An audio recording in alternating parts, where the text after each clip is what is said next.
Ladies and gentlemen, our chief guest has arrived. Our chief guest for today's inaugural function, Shri K.V. Kamath, Chairman of NAFFIT and Geo Financial Services. We welcome him with a huge round of applause.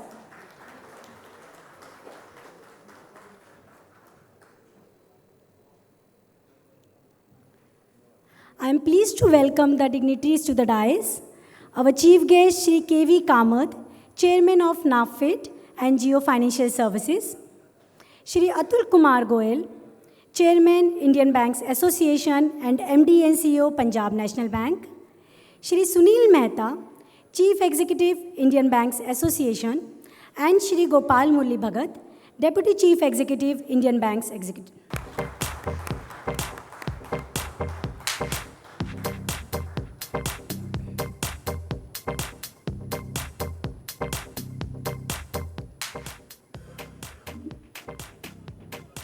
Thank you, sir.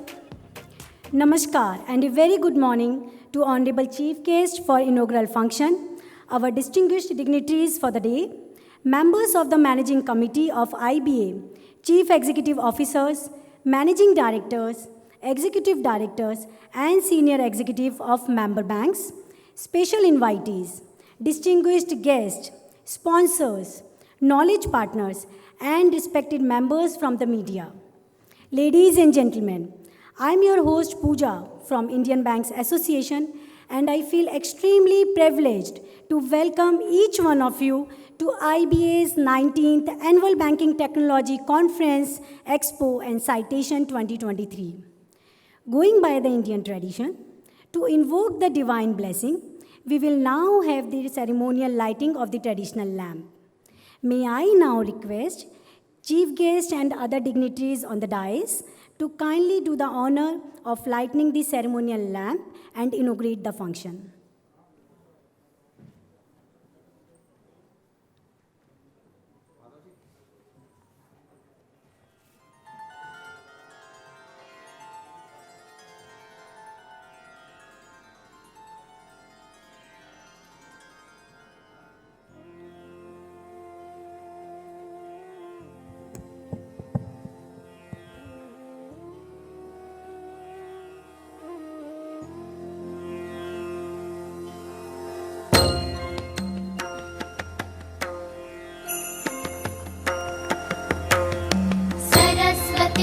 महाभद्रा Mahamaya वरप्रदा श्रीप्रदा पद्मनिलया Padmakshi पद्मवक्त्रका शिवानुजा पुस्तकभृत् ज्ञानमुद्रा रमापरा Kamrupa Mahavidya महापातकनाशिनी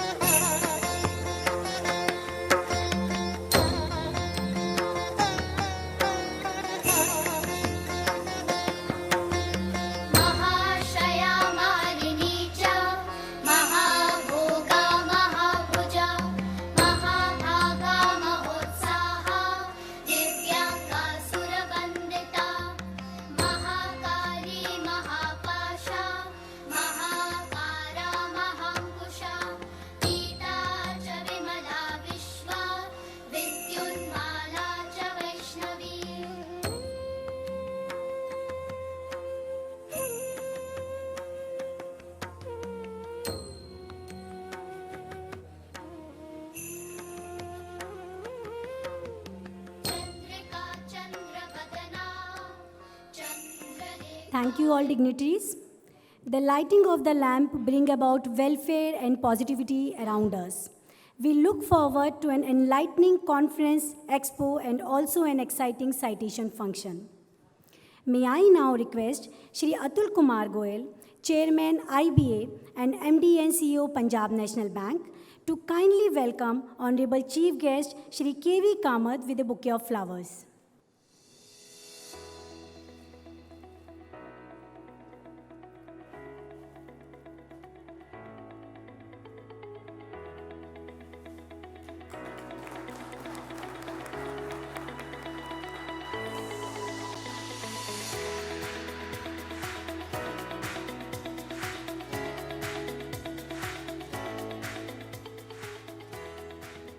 Ladies and gentlemen, to begin with, may I now request Shri Sunil Mehta, Chief Executive IBA, to deliver a welcome address and to brief us all about the conference. Welcome, sir.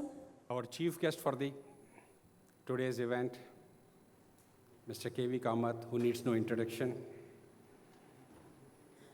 Mr. A.K. Goel, Chairman IBA and MD and CEO of the Punjab National Bank. My colleague, Mr. Bhagat from IBA. Deputy Chairman, IBA, Mr. Madhav Nair. Management Committee members. Executive Directors, our knowledge partner, my fellow bankers, ladies and gentlemen. A very good morning to all of you. It's indeed a great pleasure for me to welcome you all in this conference, which is organized on a very apt topic, that is banking technology. How do we use artificial intelligence? And today, we all have there to witness the citation to be given to the banks for their performance in various areas of the information technology. You are all pretty well aware that IBA was instrumental in starting the computerization process in the banking system way back in 1989, when we entered into an agreement with the trade unions who were earlier resisting the computerization of the banking industry.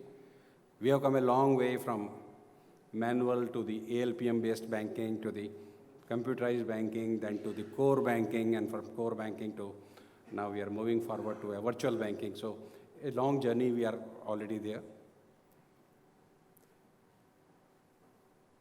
The payment space has already been digitalized to a large extent, and we are proud that India is the largest contributor in the digital payment. Like, we are leading the world in the terms of UPI payments and a number of the digital payments.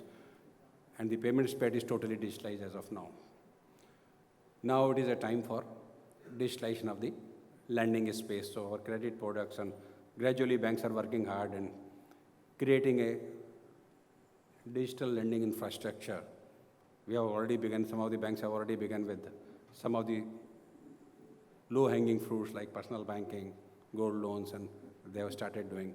And journey has just begun. Now all this is throwing a greater challenge and an opportunity for all the bankers. How do we transform our activities from the existing system to the digitally enabled systems? And use of artificial intelligence, which is the main topic for today, is going to be the game changer in times to come. Bankers are blessed with a great repository of data. Customers dealing with us are working from generations, and we know about their transaction history. So we have a great source of data with us, and there is a need for data mining and data analytic and use of artificial intelligence for converting their data into the business opportunities. With the transaction data, we can get a lot of information and insight about behavior of a customer, how regular they are into their payments, how regular, what is their maximum spending, where do they spend. And with that database, we have a great scope of predicting serviceability of the debts, the probability of the default, because you know the consumer behavior for a pretty long time based on the data we have. And that can be definitely used by the banking system in offering the pre-approved loan product, in at least conveying the quicker sanctions, and utilizing that data for creating future growth stories and satisfying the needs and wants of the chosen customers.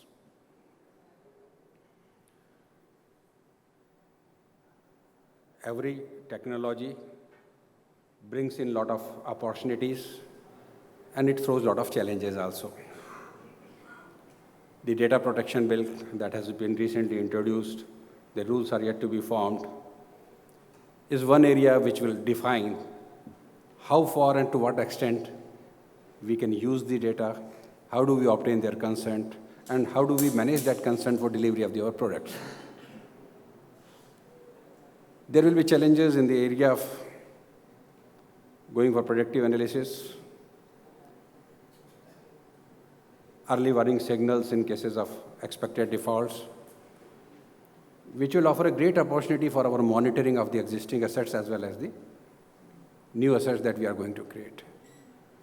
Technology is, of course, going to be used in the collection mechanism also, and a few of the banks have already developed their collection modules, and that is the way forward.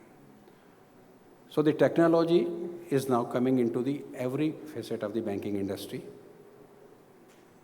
And use of artificial intelligence in using that data and taking the advantage of the technology for improving our efficiencies and customer delivery will be very relevant.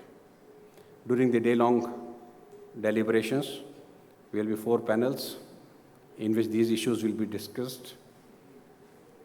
Eminent speakers will be there. There will be a CEO panel getting the perspective of the top bankers of the country. And that will be followed by a citation function in which DG RBI will be there, and he'll be giving the citation to the banks who have done well into the different segment. To judge the performance and to analyze a very fair thing, the entire jury which we have chosen for this analysis were non-bankers, so that the element of biasness is not there. The jury is headed by Dr. Deepak B. Pathak, who is a eminent professor in IIT, is a professor emeritus in IIT Mumbai, and supported by eminent technology experts. The purpose is not just recognition. Purpose is motivation, creating a spirit of doing better, creating a spirit where the banking system is encouraged to adopt new technologies, to have a peer learning.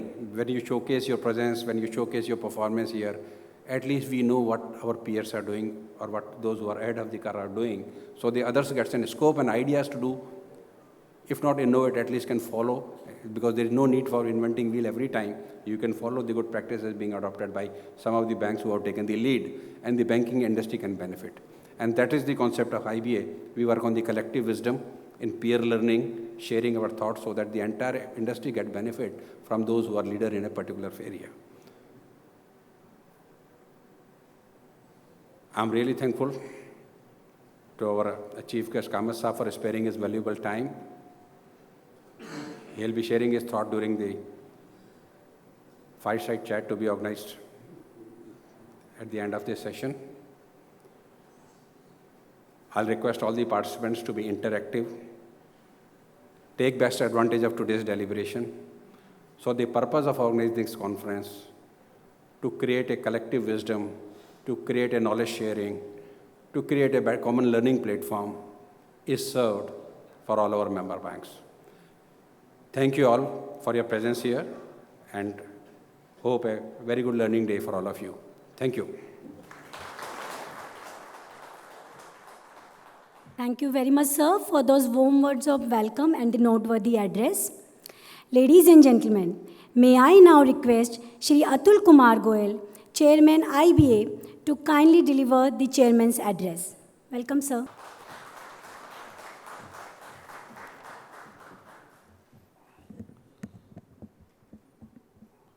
Thank you, Pooja. Very good morning to all. Respected Sri K.V. Kamath, Chairman NABWIT, Sri Sunil Mehta, Chief Executive of the IBA, Mr. Madhav Nair, Deputy Chairman of the IBA, Mr. Bhagat, Deputy CEO of the IBA, all the members of the Indian Bank Association, panelists, and all the participants of the today's conference, ladies and gentlemen.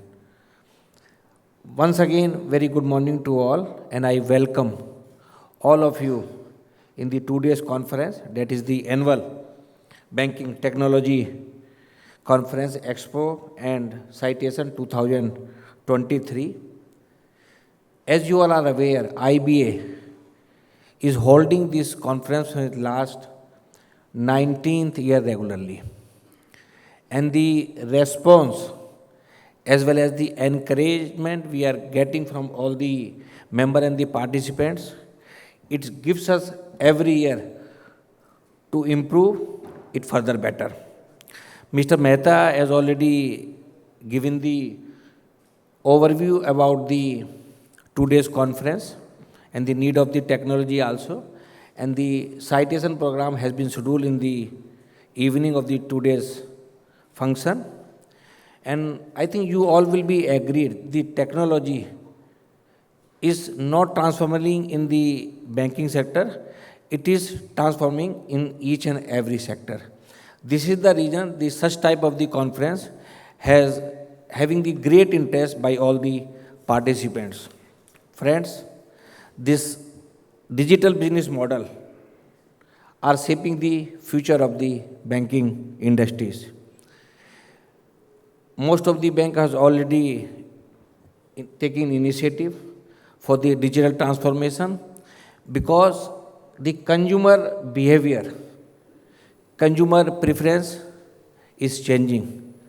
The focus of the product which is being provided to the customer, that is as per their choice. Even if you remember the statement given by the DG in 2-3 days back, the focus of the banking industry should be on the customer preference rather than the target achievement. And there is a lot of competition from the traditional service provider as well as the new service provider because they are providing the so many digital product, and there is a lot of competition among the traditional provider as well as on the new service provider. And 2014, I think there will not be any hyperbole if I am saying the talk will be the bank is not the bank, they are the IT industries, the providing the banking services. As I told you, the product will be designed as per the customer preference because the customer who want to use the digital solution, they are not seeing the what product is being provided by the service provider. They are thinking which type of digital service they are providing, because I think you all will be agree with me what customer want. They want convenience, they want right price, and lastly they want the confidence. When we use the word confidence, confidence means they want the secure product. And this is our responsibility to all the fraternity from the banking sector. So we have to design our product in such a manner, it should be convenient, it should be right priced, and should be safe and secure. So there is no risk of any data breach, whatever the data we are having, because we are having the huge database. As far as the 2 days conference is concerned, I think the role of the AI and the machine learning is too much, because all the banks are sitting on the huge data.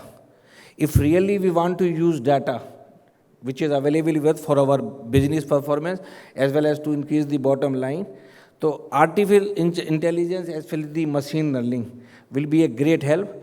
That will give the idea ki which type of the customer, which type of the product they want, because by using the data you will be in a position to establish the what is the customer preferences, what is the customer behavior. And not only this what chat box will be also the, because the lot of suggestion is being done by that also, and this will be the in this all language. The fintech companies are also providing so many products, and they have made a heavy investment providing this digital product, and they are competition from the bank also. This is the reason now the bank are making the collaboration with the fintech company, because if they can do, I'm not saying they can also develop such type of the services, but it require the huge investment. The infrastructure has already been created by the fintech company. This is the reason today the concept of the competition has become changed. Now they are become the as a partner of the banking industries.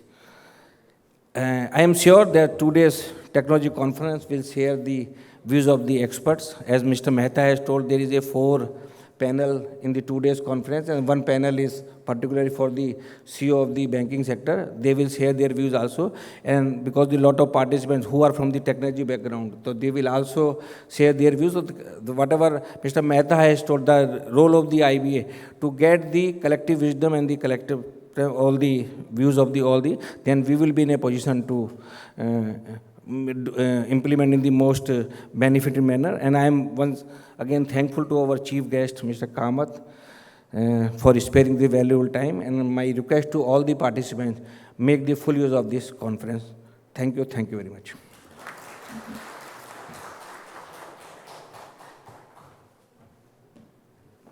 Thank you for your insightful address, sir.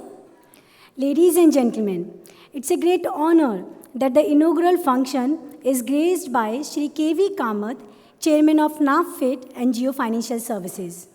We thank Honorable Chief Guest for your valuable time and gracing this occasion. A very warm welcome to you, sir.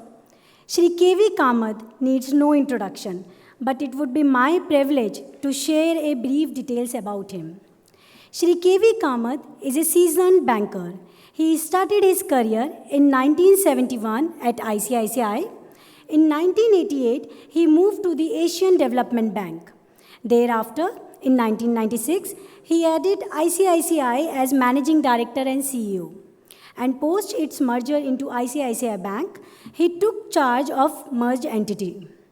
Under his leadership, ICICI transformed itself into a diversified, technology-driven financial service group across banking, insurance, and asset management in India with a global presence.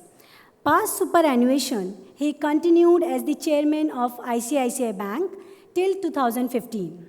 In 2015, he was appointed as the first president of the new development bank set up by the BRICS countries.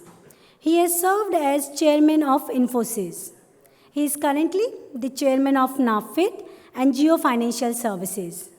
Shri Kamath was awarded the Padma Bhushan, one of the India's highest civilian honors in 2008. Ladies and gentlemen, I now request Shri Sunil Mehta, Chief Executive IBA, to present a memento as a token of appreciation to our chief guest.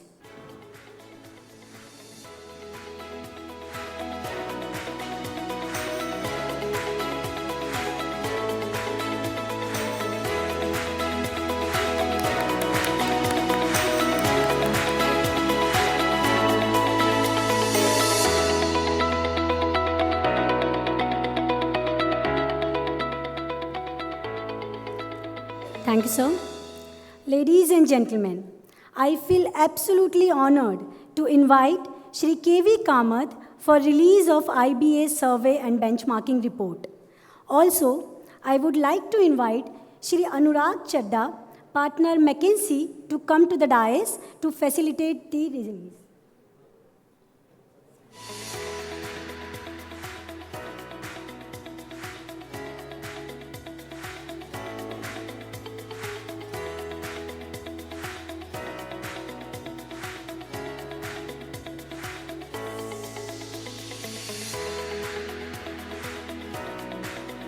I request other dignitaries to join them.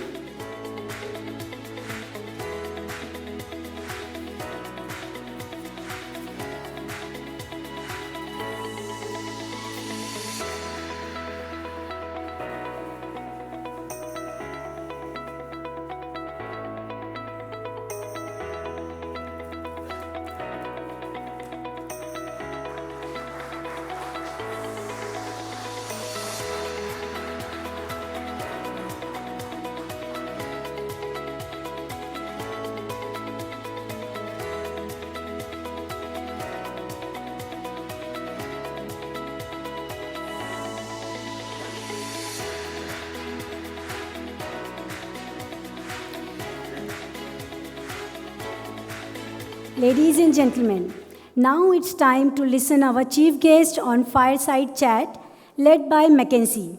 May I request other dignitaries on the dais to take their seats on sofa.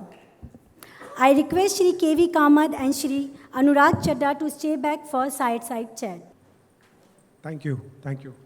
And a very good morning to everyone. Very good morning, Mr. Kamath. Maybe at the backdrop, right? I think in the last 12 months, if you really think of it, I think banking has had a phenomenal year, very, very eventful. The ROEs on global banking has actually touched double digit, 13% to be very precise, in 2023. I think this has happened for the first time in the last 15 odd years, right, which we have never seen. This is quite unprecedented as well.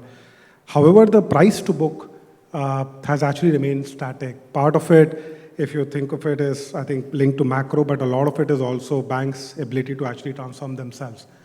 With that backdrop, and I think we spoke about the technology-enabled banking, I think maybe for starters, I think in India specifically, we've been blessed in the last few years with a very, very strong economy. I mean, currently our banks are valued at one of the most in the world as well.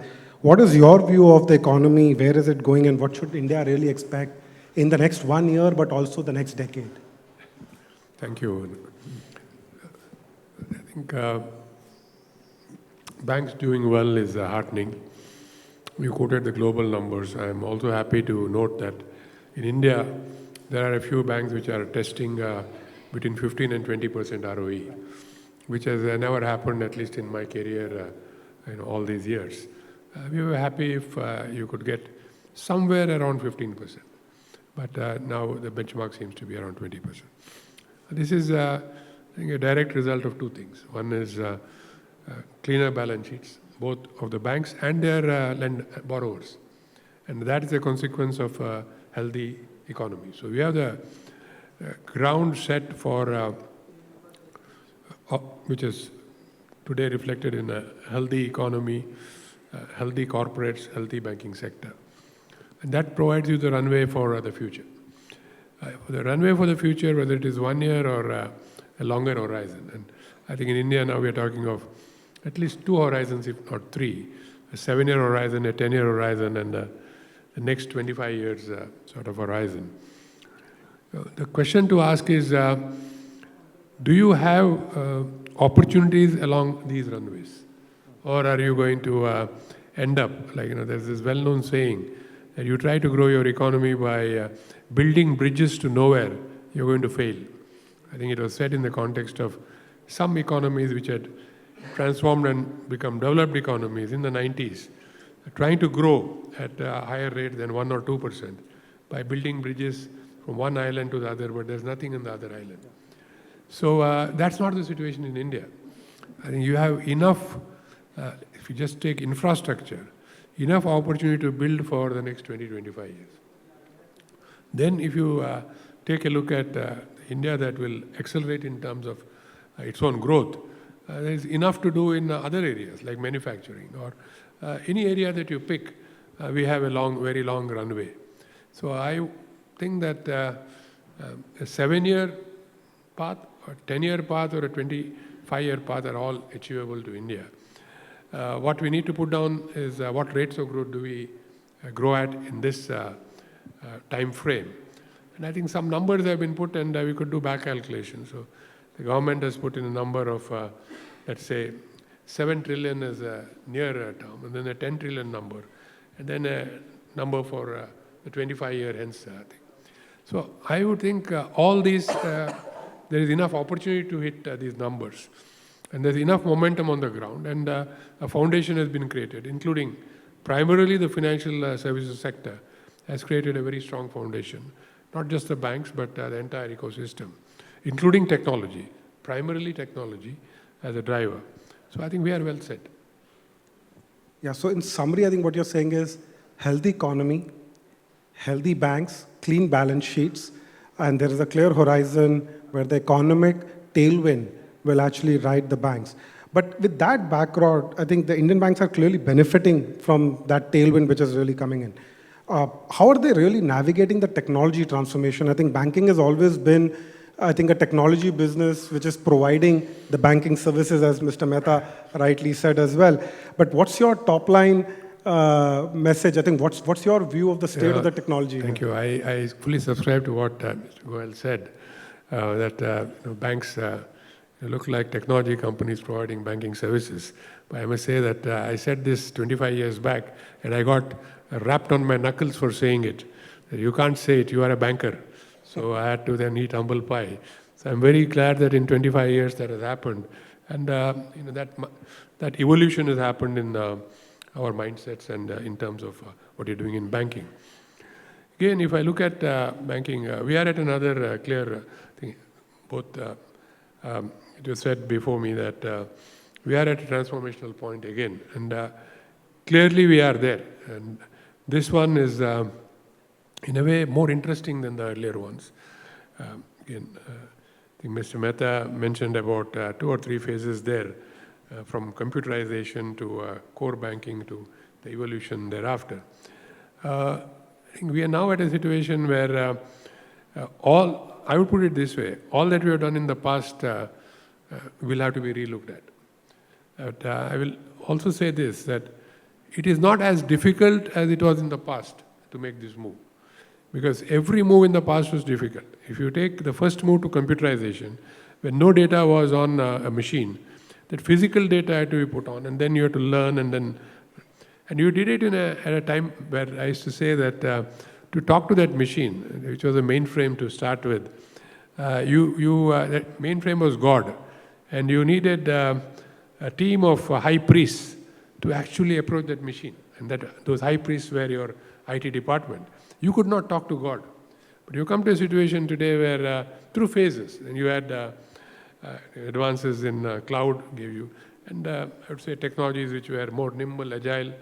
Some of them started very long back. We forget that your word processing program or your spreadsheet is also a program which first allowed you to interact with God.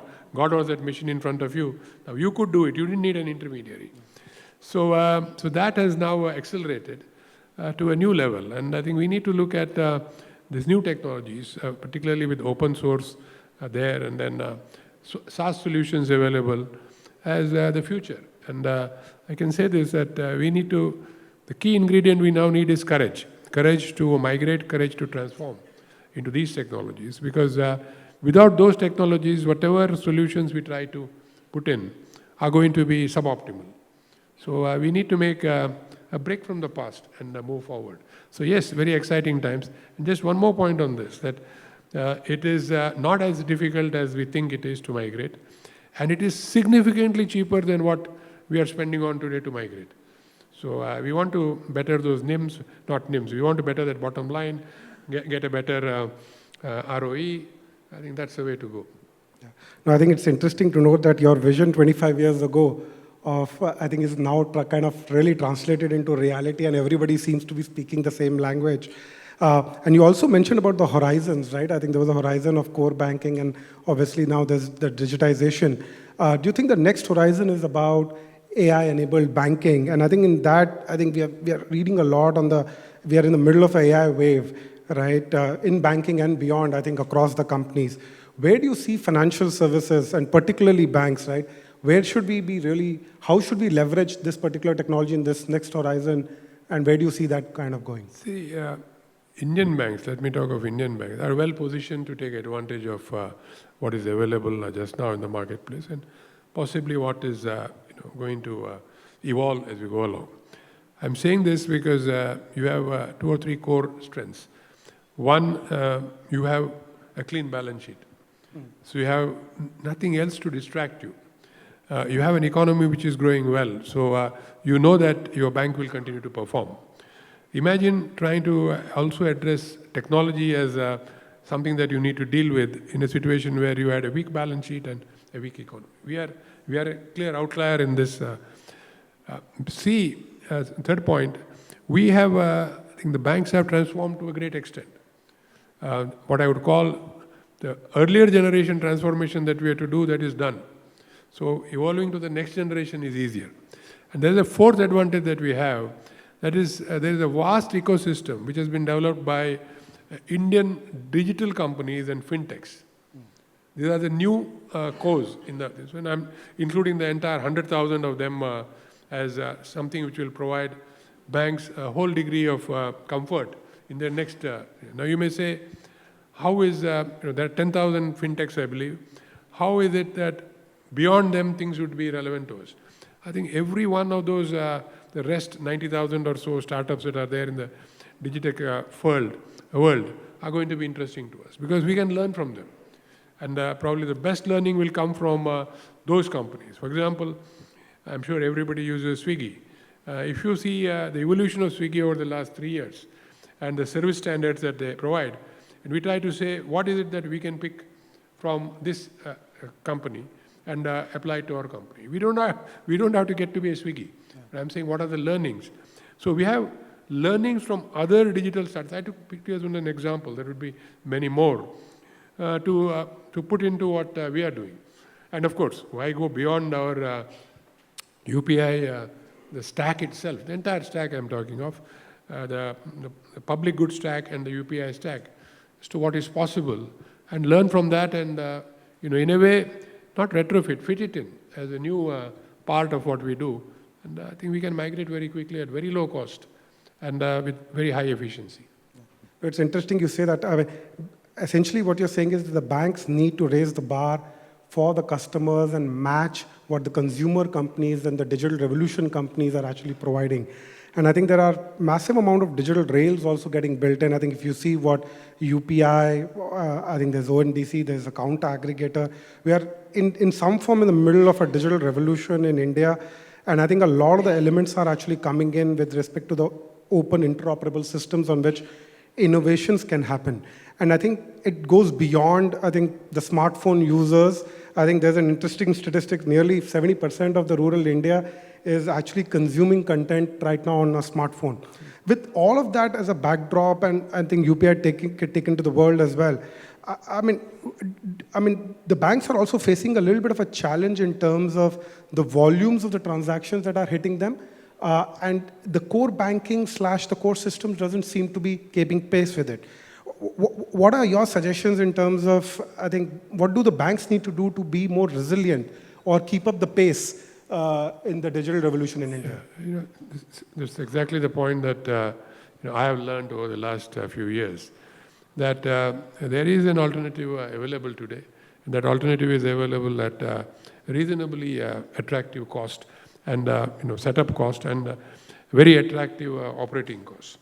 And that is where we embrace solutions that were made for the cloud. Of course, you can immediately say, oh, there are now discussions about is the cloud the solution? Are you not in-housing back now? Those are separate discussions and think they are all, they have their place as a discussion point. But I would think as a trend, the cloud is here to stay. And cloud-based solutions using open source would be the way to go. And 5 years back, I would have been, this statement would have been just a statement because there would have been nothing to demonstrate. Today, there are enough cases where you can demonstrate what is being done. So for the bank to migrate is not a difficult issue now. So that challenge that used to be there, I don't think is a challenge. The challenge banks have to face, and I'm sure you'll ask this, is the environment getting more competitive? And not competitive just within banks, but the larger financial services space is getting more competitive. So I may just, put in my perspective there. You mentioned account aggregator.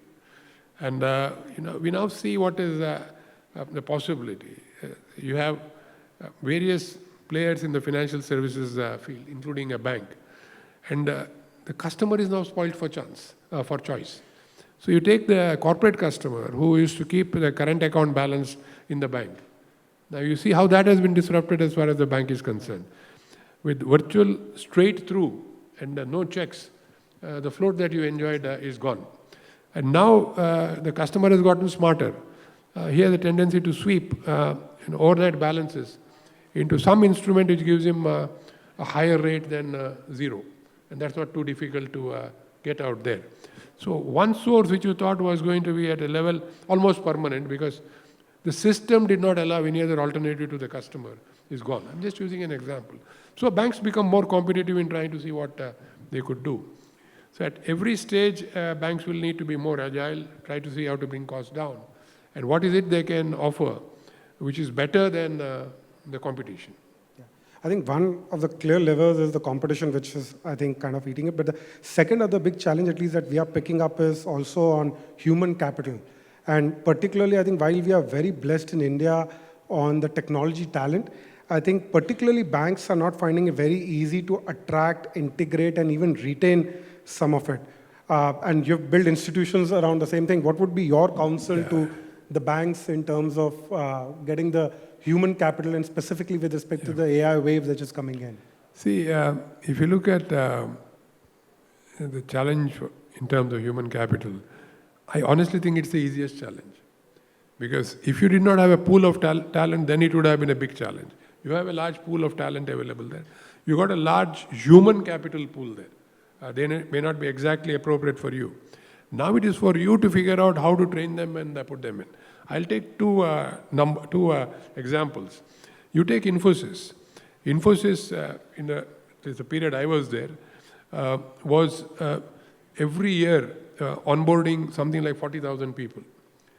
20,000 people were for growth and 20,000 people to recruit for replacement of people who had attrited. And then all these 40,000 people were trained for about 4 months, for about 16 weeks at a campus or one or more campus. The Mysore campus alone could take in 10,000 kids at one go and put them through 3 turns. So 30,000 came from there and the rest from others. So if you had to grow at your pace and if you had attrition, then you took proactive steps to meet it. And of course, others did even more interesting things. They told engineering college, that I recruit the entire class. But for 3 months, the summer break, 2 months or whatever it is, they will stay on campus, they will use the hostel, and we will provide the teaching material to upskill them from where they are. So I think there are very interesting solutions. What was done in ICICI also is, again, we would have forgotten it. I think some of our other public sector colleagues have then also done the same thing. Put in a pool of talent into a training program, 1-year training program, where you are upskilled to what you are required to do. And this was for not entry-level positions, but mid-level positions. But a 1 year, and who trained? We tied up with the university to do this. It is basically done in the sense that it was a stay-in type of thing. The student was on campus for this period, was given the job in advance, and then actually started working 1 year later. So you got your people with a 1 year lag. And this was when we had to, let us say, set up 500 branches. Restriction on number of branches was lifted in 2001 or 2002. Prior to that, it was 50 branches per year. That itself was difficult. But suddenly you opened up and say, let me open 500 branches, but where are the people? So you did this to get it in. There is another layer which was done, and that is the second layer. Which was we use an IT company. We use a technology training company, NIIT, to train the much larger numbers. That is, so you got 500 branches, you need at least 7,500 people. Where do you get them? Skilled and ready to go on day one. We used NIIT. We codified all the training that we would do, gave it to them, and got it done. So I won't go into the long of it. There are enough solutions which can be done at individual bank level or at a collective level to increase the pool of capital available to the system. The real challenge would have been if there are no people. But that we are blessed with. So that, to me, is a transitionary problem. No, I think, so essentially build and plan for capacities, reskill and upskill at scale, and I think get a pool of people to kind of have on the bench as well. The difference is that 25 years back, when we did this, we looked for people with basic banking skills, and we trained them in that. Today, I heard you say, where are the people with the AI skills? Do that. Yes. As applicable to us, let us skill them. And and I think that's the whole point of reskilling for the talent that I think you will need in the next 5 years. Mr. Kamath, any last thoughts or your vision for the next decade, which I think all the bankers can kind of take away? I think it's very simple. If the targets that have been set, 7 trillion by 2030, and thereafter 10 trillion target and 25-year ahead target at India at 100, you got an engine which can, I would say, is a perpetual engine. And if we can maintain the ROEs where we are, your funding also becomes perpetual. You are not really required to go to the market for funding. So you got a great engine. Be prepared on technology, of course. We will have to be prepared on technology. And we will have to understand what sort of competition comes up out there. And try to see how we work with the competition, or make sure that we succeed in what we do. Because what we do as banks, others will not be allowed to do. This is a regulatory approach that I've seen over a long period of time. So I would think that that is not going to be a challenge. The challenge is how do we want to evolve in what we do? How do we do it better? How do we do it at a lower cost with lesser risk? I'm sure everybody will succeed. Yeah, no, thank you. So essentially, I think ride the wave of technology rather than duck it by evolving faster and in a more agile way. I think thank you for your wonderful thoughts and vision. I think it has been pleasure hosting you here. Thank you again. Thank you, Anwar.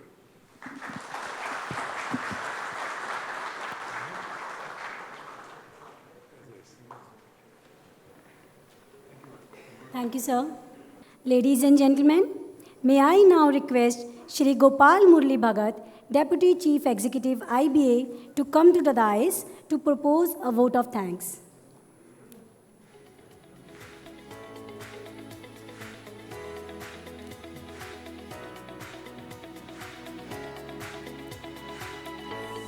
Very good morning to all of you. Respected Shri K.V. Kamatji, Chairman NAFED, Shri A.K. Goyal, Chairman Indian Banks Association, Shri Sunil Mehtaji, Chief Executive IBA, Deputy Chairman IBA Shri Madhav Nairji, members of Management Committee of IBA, senior executives, members of banking industry, and all participants of this conference. Good morning to all of you once again. We are about to conclude the inaugural session of the 19th Annual Banking Technology Conference Expo and Citations 2023. The annual event of IBA, staying true to the overall theme, Building the AI-enabled bank of the future, the conference through various panels is set to discuss topics ranging from next S-curve of analytics, Gen AI-powered financial services, building tech-resilient banks, digital banking infrastructure, leveraging fintechs and DPIs to redefine banking, building robust cybersecurity measures to safeguard banks, and CEO panel on building AI-enabled bank in the digital era. I'm sure it will be an interesting day ahead of us. My sincere thanks to Shri K.V. Kamatji for sparing his valuable time for our conference and sharing his perspective on various aspects of digital banking, digitization process in the country, and opportunities in the market. His insights are quite valuable to us. We are also thankful to Shri Goyalji, Chairman IBA, Shri Mehtaji, Chief Executive IBA, and for all his guidance and support given to us in designing and framework of this conference and award function. Our sincere thanks to all the participants, which include bankers, technocrats, academicians, etc., for attending this conference. Large participation is an encouragement to us to organize such events in future also. Our knowledge partner, Banking Company, deserves special mention here. With their expertise, we could develop the overall framework of this summit, which is extremely relevant to the banking industry. We are also thankful to all the sponsors of the conference, such as Infosys, Finacle, IBM, Salesforce, PwC, Dynatrace, TSYS, Syngene, Opswat, NESL, Union Bank of India, and booth partners for coming forward to sponsor this event. We are thankful to press and media for covering all our events regularly. A big thanks to all of you. Thank you very much.